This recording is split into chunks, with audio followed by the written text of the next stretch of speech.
আজকে আমরা সাবজেক্ট কিভাবে অ্যাড করতে হয়, কিভাবে সেই সাবজেক্টের কোনো টিচার কাছে অ্যাসাইন করে দিতে হবে, অথবা আমরা যে ক্লাস সাবজেক্টের আন্ডারে কোন কোন ক্লাস টিচার হবে বা কোন সাবজেক্টের ক্লাস টিচার কোন টিচারগুলো হবে সেগুলো আমরা আজকে দেখবো। আর হচ্ছে classroom, class time set up, আর এগুলো হচ্ছে আমরা দেখবো ক্লাসরুম সহ। তো প্রথমে আমরা চলে যাব সাবজেক্ট একাডেমিক্সের সাবজেক্ট একটা অপশন আছে, সেই অপশনে আমরা চলে যাব। অপশনে চলে যাওয়ার পরে আমরা দেখবো এখানে সাবজেক্ট নেম আছে, এখানে আমরা দেব যে একটি সাবজেক্টের নাম লিখব। সাবজেক্টের কোড নাম্বার আপনারা দিতে পারেন, অবশ্যই দিতে হবে, অবশ্যই স্টার চিহ্ন দেওয়া আপনার দিতে হবে। আপনারা সাবজেক্টের কোড নাম্বার দিবেন। তারপর আমরা সেভ সাবজেক্টে যখন আমরা ক্লিক করব অটোমেটিক দেখবেন যে আমাদের এখানে ইংলিশ নামে একটি কিন্তু সাবজেক্ট অলরেডি হয়ে গেছে। হয়ে যাওয়ার পর আমরা এখান থেকে কিন্তু অ্যাসাইন সাবজেক্টে চলে যাব। এখান থেকে আমরা অ্যাসাইন সাবজেক্টে চলে যাওয়ার পরে এখানে আমরা যে প্লাস অ্যাসাইন সাবজেক্ট এখানে আমরা ক্লিক করব। ক্লিক করার পরে এখান থেকে আমরা সরাসরি এখানে আমরা লিখব সিলেক্ট ক্লাস, কোন ক্লাসের জন্য আমরা দেব। সেই ক্লাস 1 এর জন্য আমরা দিলাম, ক্লাস সেকশন আমরা 0 এর জন্য দিলাম। আর এখানে সার্চ করব, তো অনুসারে হচ্ছে আমরা সিলেক্ট সাবজেক্ট এখানে চুজ করে দেবো যে কি সাবজেক্ট আমরা এখানে দিব। তো এই অনুসারে হচ্ছে আমরা ইংলিশ যে তৈরি করেছিলাম সেই সাবজেক্টটা কিন্তু এখানে আছে, সেই সাবজেক্টে আমরা এখানে সিলেক্ট করব। আর টিচার আমরা এখানে সিলেক্ট করে দেব যে আমাদের কোন টিচার এখানে আমরা দেব।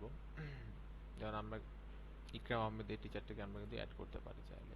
আমরা এখানে সেভ করে দেব অ্যাসাইন সাবজেক্ট অনুযায়ী, আমরা এখানে সেভ করে দিলাম।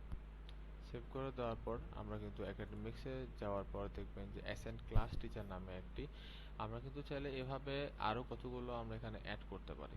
আমরা যেহেতু এভাবে যে ক্লাস 1 এ যদি সেকশন একটাতে শুধু অ্যাড করেছিলাম, যে শুধু একটা টিচার আমরা এখানে সাবজেক্ট অ্যাড করে দিয়েছিলাম, এখানে কিন্তু আমরা আরও কিছু অ্যাড করতে পারি। যেভাবে আমরা প্লাস চিহ্ন এখানে অ্যাড করে আমরা সরাসরি এখানে সাবজেক্ট যে কোনো সাবজেক্ট আমরা এখানে দেব। বাংলা দেওয়ার পরে এখানে আমরা যে কোনো এখানে যদি আমরা সিলেক্ট করে দিই এই প্লাস চিহ্ন, আরও আপনার যতগুলো দরকার ততগুলো আপনি এখানে চাইলে অ্যাড করতে পারেন।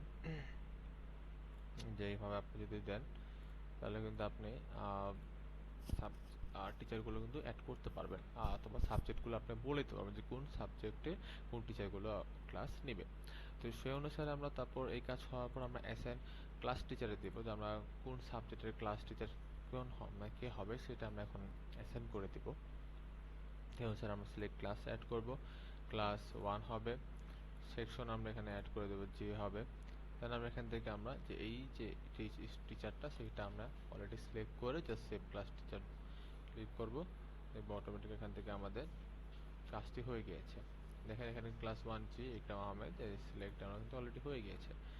হওয়ার পর আমাদের কিন্তু কাজ এখানে শেষ। তারপর আমরা দেখবো এরপরে আমরা ক্লাসরুম দেখব। ক্লাসরুমে কিভাবে আমরা সেই ক্লাসরুমগুলো অ্যাড করতে পারি। ধরুন আপনাদের একটা রুম আছে, সেই রুম নাম্বার হচ্ছে আপনার 250 নাম্বার রুম। তো ক্যাপাসিটি হচ্ছে ধরেন আপনাদের 50 জন একটা স্টুডেন্ট এখানে ক্যাপাসিটি হতে পারে, যে 50 জন একটা স্টুডেন্ট এই ক্লাসরুমের মধ্যে অ্যাড হতে পারে। তো আপনি এইভাবে আপনি সেভ ক্লাসরুম দিবেন। তো অনুসারে আপনি যখন এটা করবেন, করার পর দেখবেন যে এখানে কিন্তু আমাদের 250 কি একটা রুম নাম্বার তৈরি হয়ে গিয়েছে, আর ক্যাপাসিটি কি 50 জনের যেটা ক্যাপাসিটি সেটা তৈরি হয়ে গিয়েছে। এরপর হচ্ছে আমরা ক্লাস টাইম সেট আপ করতে পারবো।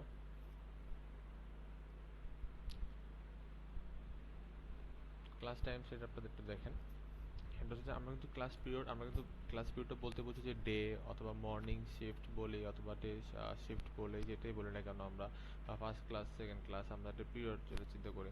তো আমরা যদি ক্লাস পিরিয়ডটা আমরা যদি দেই, আমরা সব ধরুন যে মর্নিং শিফট আমরা যদি দেওয়ার চেষ্টা করলাম, মর্নিং সিলেক্ট টাইম আমরা সকাল সকাল যদি আমরা দেওয়ার চেষ্টা করি এখানে একদম,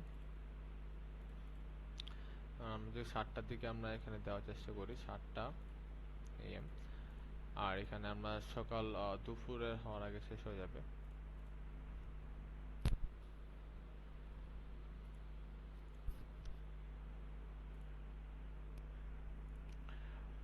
তো আমরা এখানে যদি সেভ টাইম আমরা এখানে সিলেক্ট করে, কারণ আমরা কিন্তু এখানে দেখতে পাচ্ছি যে মর্নিং নামে, দেখেন মর্নিং নামে কিন্তু একটি আমাদের এখানে ক্লাস টাইম সেট আপ হয়ে গিয়েছে।